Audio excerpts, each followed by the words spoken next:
1981 Connecticut America के अंदर court room में एक 19 साल का लड़का कटघरे में खड़ा हुआ था, उसका मुंह नीचे एंड उसका वकील बार बार जज को यही समझाने की कोशिश कर रहा था कि मेरे क्लाइंट यानी कि इस लड़के ने कोई मर्डर नहीं किया, इसके ऊपर गलत इल्जाम लगाए गए हैं क्योंकि जिस टाइम पर यह मर्डर हुआ था उस टाइम पर मेरा क्लाइंट अपने होशो हवास में नहीं था, बल्कि इसके शरीर के अंदर एक डेमोनिक एंटिटी वो घुस चुकी थी एंड उस वजह से उसने ये मर्डर इसके हाथ से परफॉर्म करवाया। पहली बार था पूरी दुनिया के इतिहास में जब कोर्ट रूम के अंदर इस डेमोनिक एंटिटी को एक कल्परेट बताकर जज के सामने ऐसे पॉइंट्स रखे गए हों एंड जज भी इस बात को सुनकर बहुत ज़्यादा हैरान था एंड परेशान भी था क्योंकि सारे सबूत इसी तरफ इशारा कर रहे थे कि इस लड़के ने कोई मर्डर शायद नहीं किया। बट जब आप इस केस को पूरा सुनेंगे तो आप भी कहेंगे कि ऐसा पॉसिबल भी कैसे है। एंड दूसरा, ये केस सच में बहुत ज़्यादा हॉन्टेड, सो प्लीज़ अगर आप अंधेरे में देख रहे हैं तो लाइट्स ऑन कर लीजिएगा या फिर अकेले देख रहे हैं तो किसी को साथ अपने बैठा लीजिएगा क्योंकि डर आपको भी लगने वाला है। साथ ही इस केस के ऊपर मूवीज बनी हुई हैं, डॉक्यूमेंट्रीज बहुत सारी बनी हुई हैं, अगर आपको वो भी देखनी है तो आप इस वीडियो को देखने के बाद वो भी देखने जा सकते हैं और अच्छे से डिटेल में समझने के लिए। बट मुझे तो बहुत ज़्यादा शर्मिंदगी महसूस होती है जब ये लाइक बटन आप बिना दबाए इस वीडियो को देखकर चले जाते हैं। आप खुद देखिए इसको, ये कितना तड़प रहा है आपके अंगूठे के लिए, लेकिन फिर भी आप इसको अपना अंगूठा नहीं दे रहे। मर्जी आपकी, दे सकते हैं तो दे दीजिए, मर्जी आपकी। धीरे धीरे मैं भी बोलना छोड़ दूंगा क्योंकि कहने से आपके ऊपर तो कोई फर्क पड़ा नहीं। सब्सक्राइब बटन के ऊपर भी क्लिक कर दे, कमेंट्स में पिक में लिख दें, let's dive in.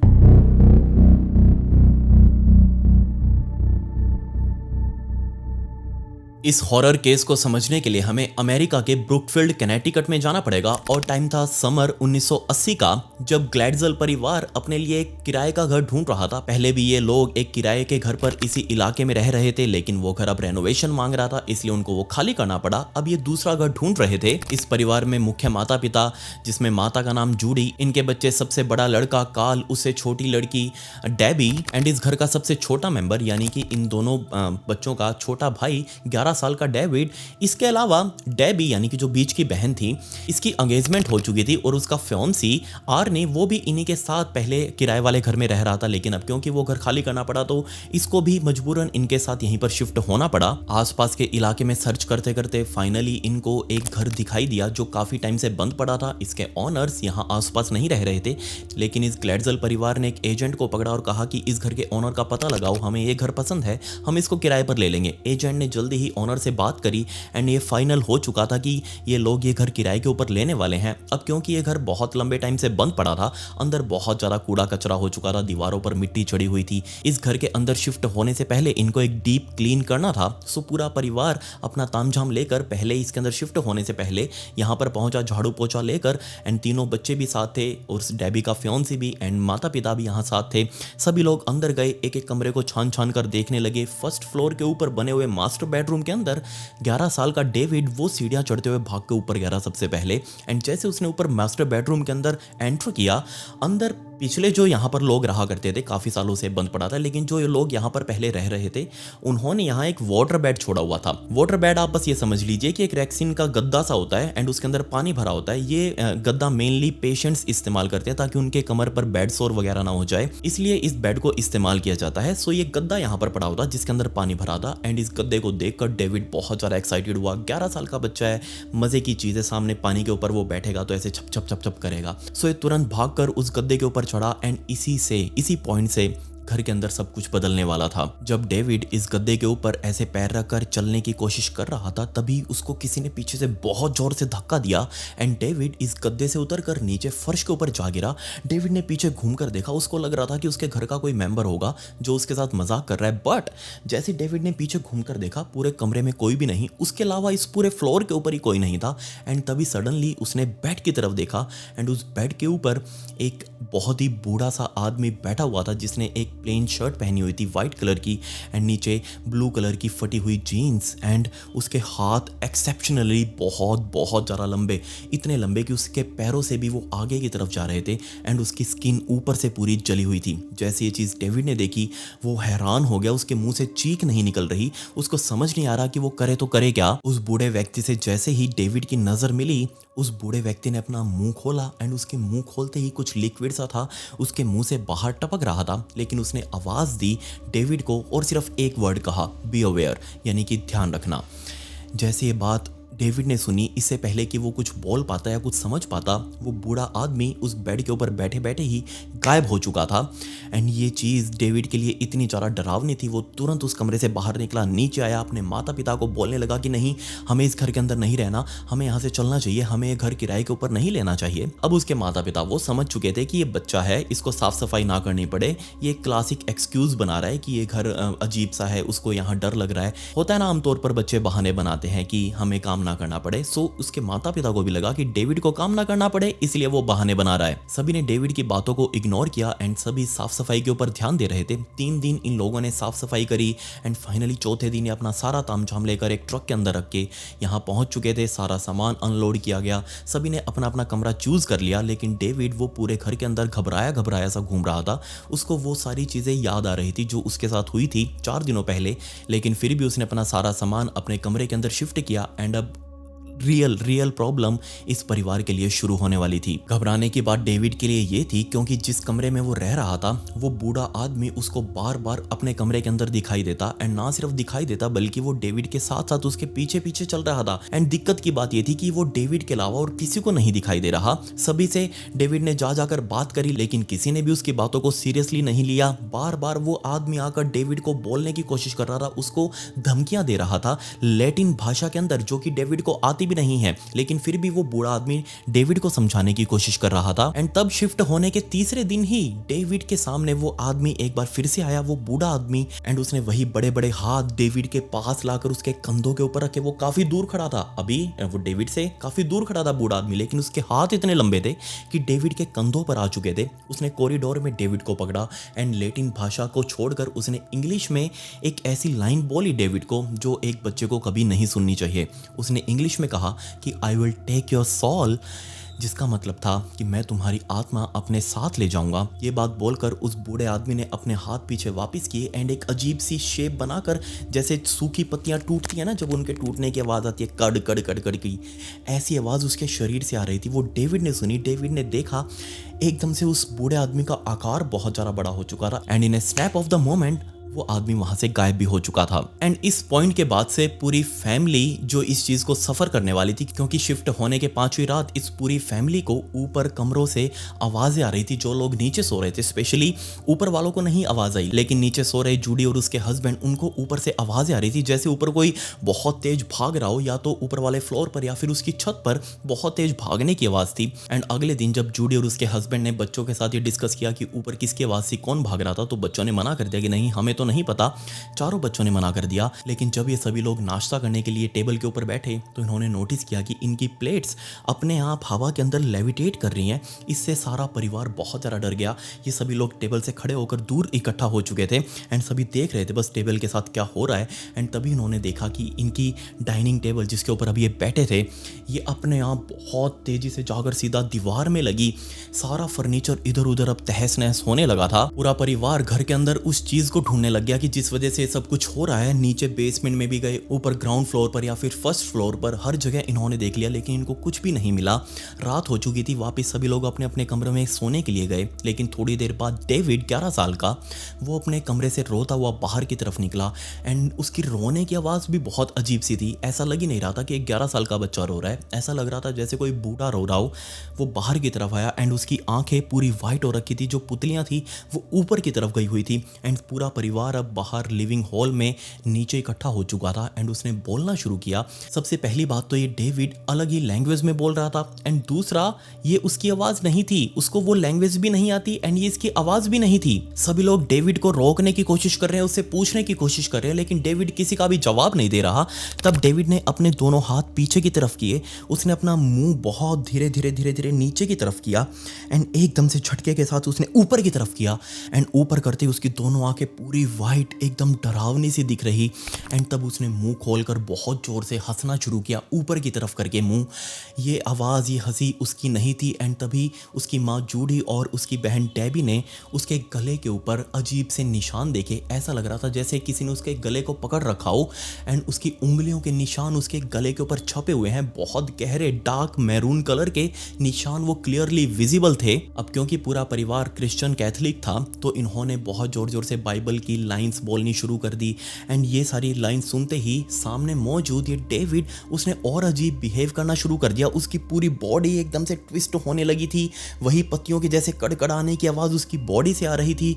Eventually David ने खुद अपने मुंह से बाइबल की लाइनें बोलनी शुरू कर दी, लेकिन फिर भी उसकी बॉडी नॉर्मल नहीं हुई। सुबह तक जैसे तैसे इन लोगों ने अपनी रात काट ली। सुबह होते ही जूडी और उसकी बहन डेबी डेविड को गाड़ी में बैठाकर पास ही के साइकियाट्रिस्ट हॉस्पिटल में गए। वहां जाकर डॉक्टर से मिले, लेकिन उस हॉस्पिटल के टॉप डॉक्टर्स, उनको भी समझ नहीं आ रहा कि डेविड के साथ आखिर हो क्या रहा है। डॉक्टर्स ने अपने हाथ खड़े कर दिए। शाम होते होते पूरा परिवार डेविड को उठाकर चर्च में गया। चर्च के जो प्रीस्ट थे वो डेविड को उठाकर वापस घर में आए ताकि इस घर को ब्लेस किया जा सके, लेकिन किसी से कुछ भी इफेक्ट नहीं पड़ा। डेविड की जिंदगी तो और ज्यादा डार्क होती जा रही थी। दिन प्रतिदिन वो और ज्यादा इन चीजों के अंदर डूबता जा रहा था। जब किसी भी तरकीब से कुछ इफेक्ट नहीं पड़ा, डॉक्टर्स ने हाथ खड़े कर दिए, प्रीस्ट ने हाथ खड़े कर दिए, तो इन्होंने आस पड़ोस में बातें करनी शुरू करी।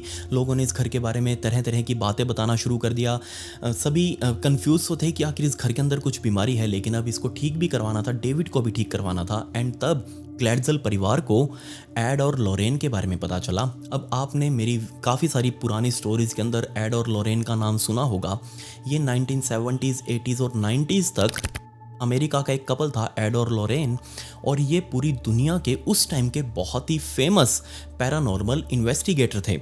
कुछ लोग इनको स्कैम कहते थे, कुछ लोग इनको फ्रॉड बोलते थे, लेकिन फिर भी पूरी दुनिया उस टाइम पर जिनके साथ ये सब कुछ हो रहा था इनके ऊपर विश्वास करती थी। अब इस ग्लैडज़ल परिवार को भी एड और लॉरेन के बारे में पता चला। तुरंत इनको फ़ोन किया एंड एड और लॉरेन, ये आपको पता होगा, सबसे पहले पूरी दुनिया में फेमस हुए थे एमिटीविले हॉरर केस के अंदर। मैंने भी आपको एमिटीविले हॉरर केस की स्टोरी सुनाई है, आप उसको ज़रूर जाकर देखिएगा। कैसे एक पूरा परिवार निपट गया था, सिर्फ भूतों की एंटिटी की वजह से उस पूरे परिवार का मर्डर हुआ था। आप जाकर उसको जरूर सुनना, लिख देना बस सर्च में मिस्टीरियस दुनिया एमिटीविले, तो आपके सामने वो स्टोरी आ जाएगी। इस केस की वजह से एड और लॉरेन पहली बार पूरी दुनिया में फेमस हुए थे। एड और लॉरेन ने जल्दी ही यहाँ इनके पास मिलने आने का वादा किया एंड तकरीबन एक हफ्ता वेट करने के बाद एड और लॉरेन फाइनली इनके घर पहुंच चुके थे। एंड जिस मोमेंट पर एड और लॉरेन ने इस घर के अंदर स्टेप इन किया, अंदर डेविड खड़ा था, उसका पूरा परिवार खड़ा था।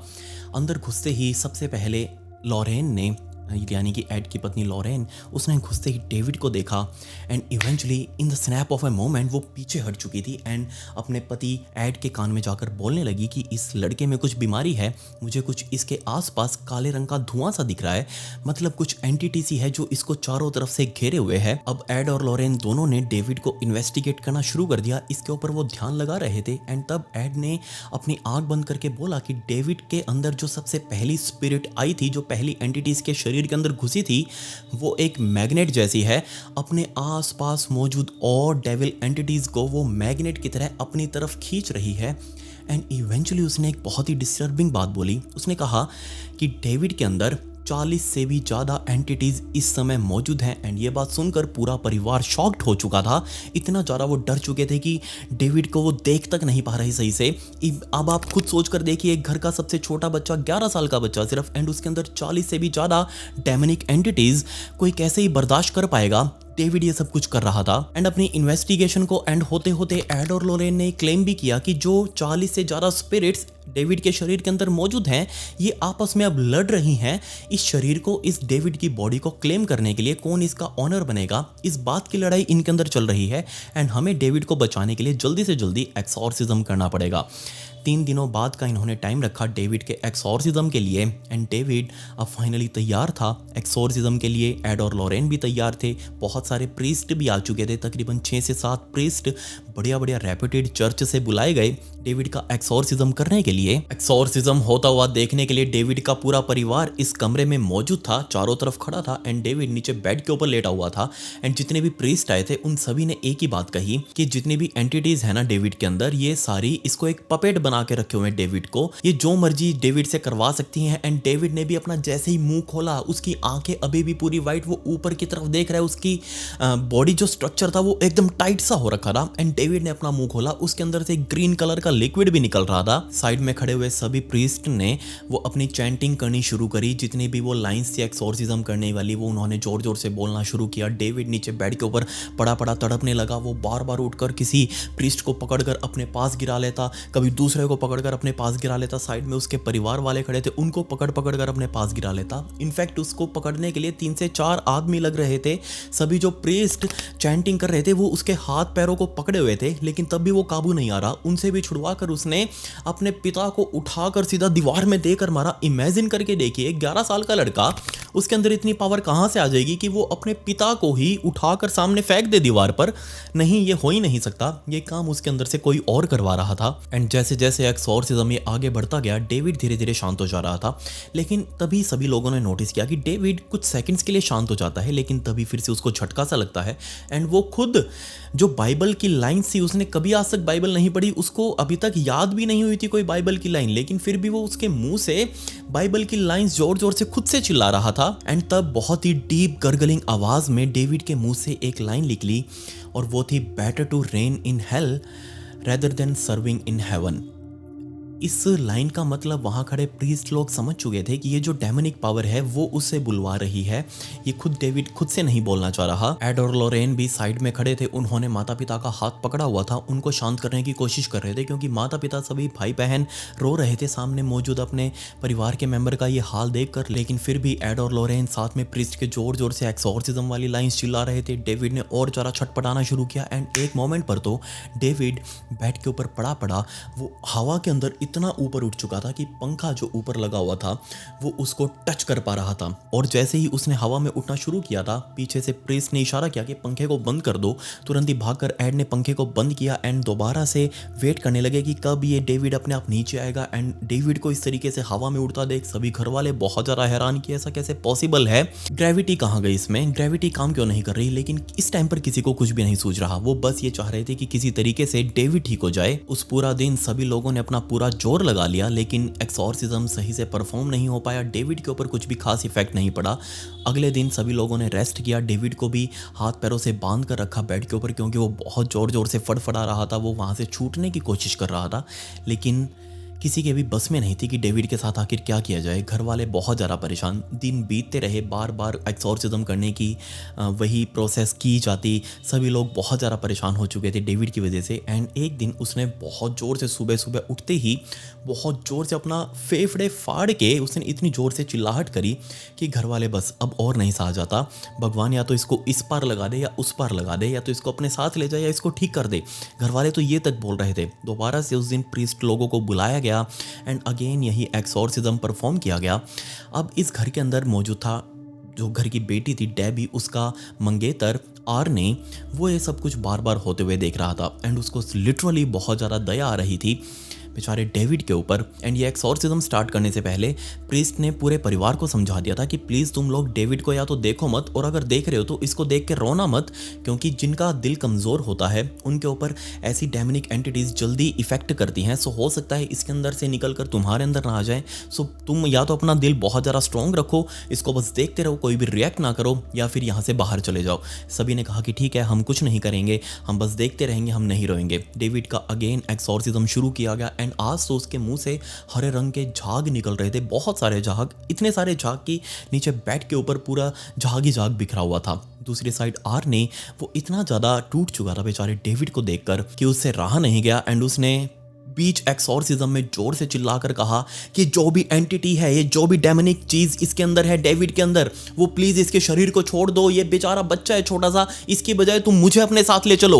एंड ये बात सुनते ही एड और लोरेन, उन्होंने अपना माथा पकड़ लिया। जो भी प्रीस्ट यहाँ खड़े थे उन्होंने अपना एक्सोर्सिज्म रोक दिया। सभी लोग आर्ने की तरफ देखने लगे कि यार तुमने क्या बकवास कर दी, ऐसी बातें वो डेमोनिक एंटिटीज बहुत जल्दी सुनती हैं, तुमको ये नहीं बोलना चाहिए था। आर्ने इससे पहले कुछ समझ पाता, उसने बस यही बोला कि मैं क्या करूं, मुझसे नहीं देखा जा रहा डेविड का यह हाल। एंड तभी डेविड एकदम से, जो अभी तक बहुत ज़्यादा छटपटा रहा था, चिल्ला रहा था, उसके मुंह से झाग निकल रहे थे, वो बिल्कुल शांत हो चुका था एंड बेड के ऊपर पड़ा हुआ था।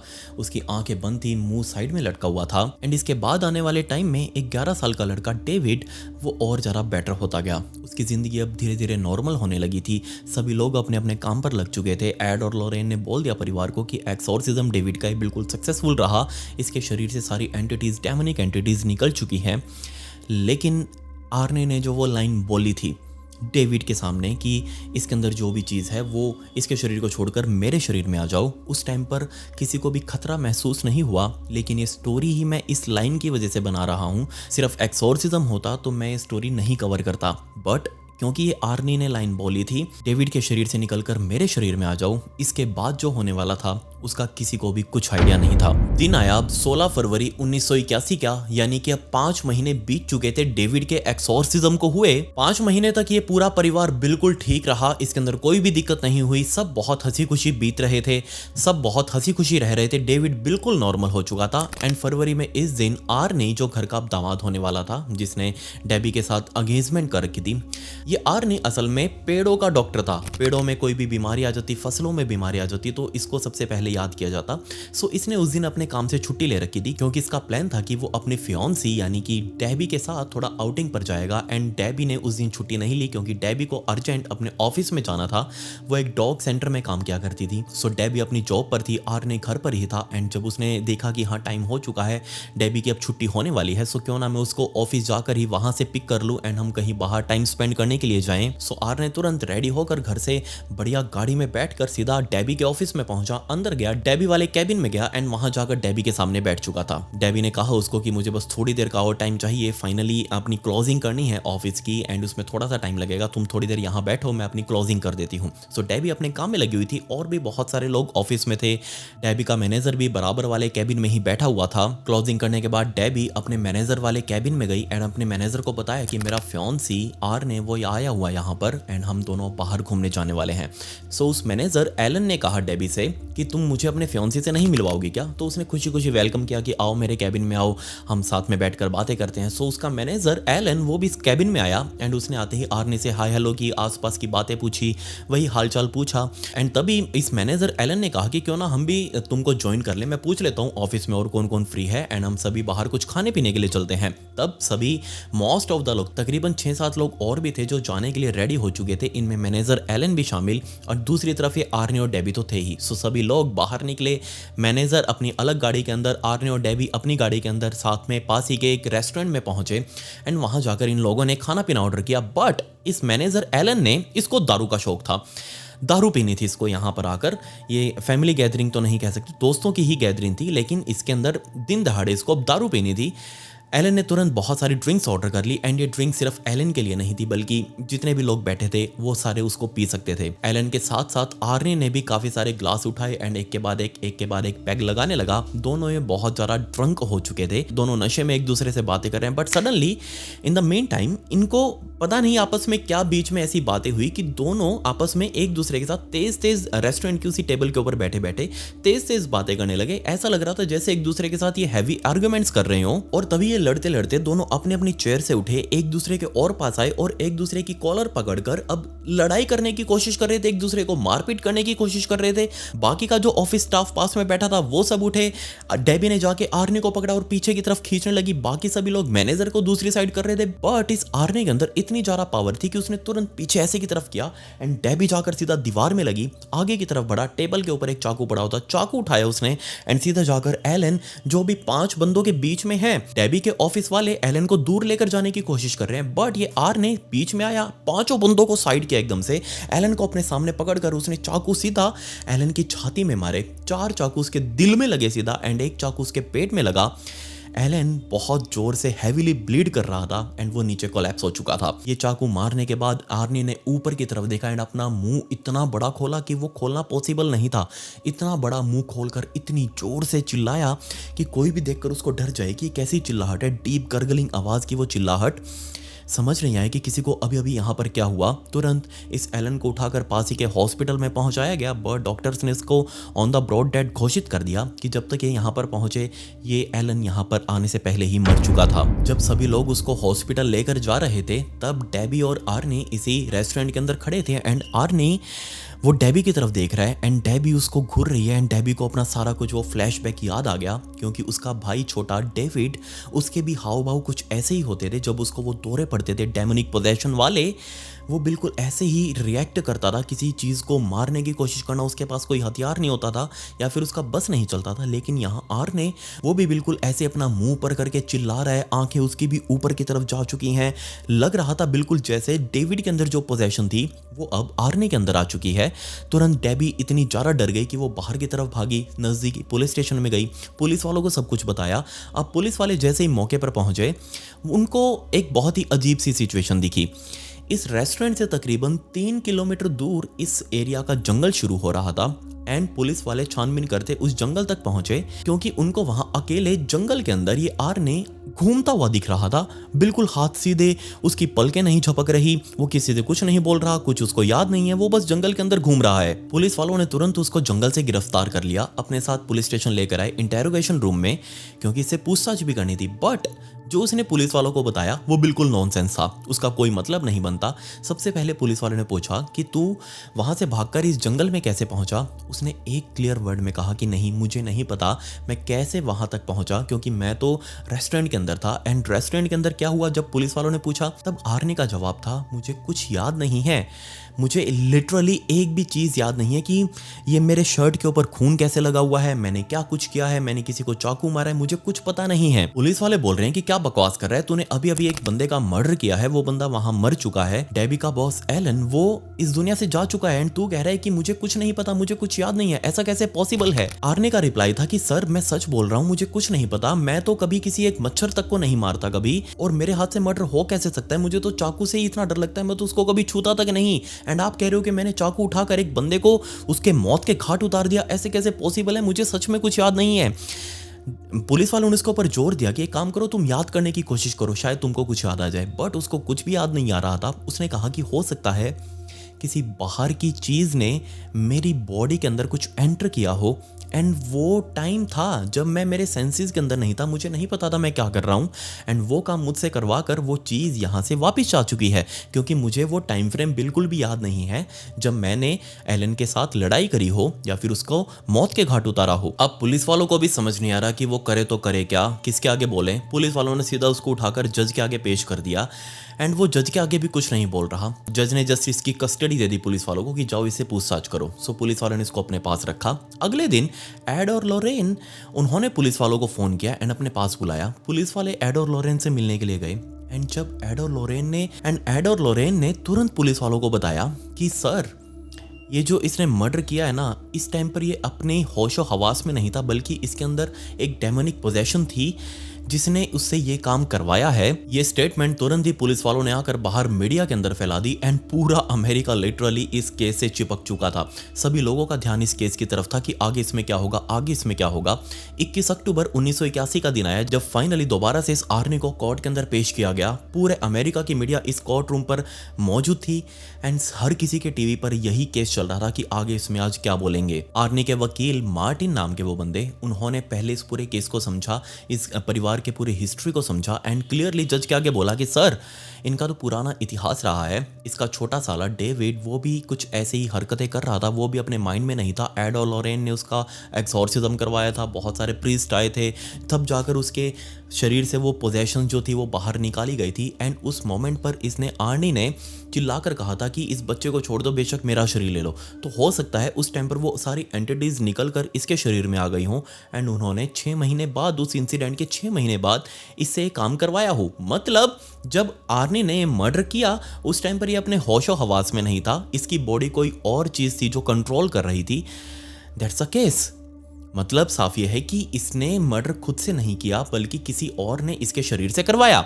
जज भी सुन रहा है कि क्या बकवास है, सुपारी देते हुए सुना है, लेकिन ये डेमोनिक एंटिटीज इनका क्या करें, ये तो किसी भी संविधान के अंदर ही नहीं है। इससे भी ज्यादा कमाल की बात ये थी कि मार्टिन वकील ने इस गवाह के तौर पर सबसे पहले तो डेबी यानी कि इसकी फियांसी को पेश किया। डेबी ने तुरंत जज के सामने यही कहा कि सर, इसने मर्डर करने के बाद जो डीप गर्गलिंग आवाज निकाली थी, जैसे ही चिल्लाया था, इसकी आंखें ऊपर हो चुकी थी, ये अपने होशो हवास में नहीं था, ये बिल्कुल वही काम कर रहा था जैसे मेरा छोटा भाई डेविड वो करता आया था।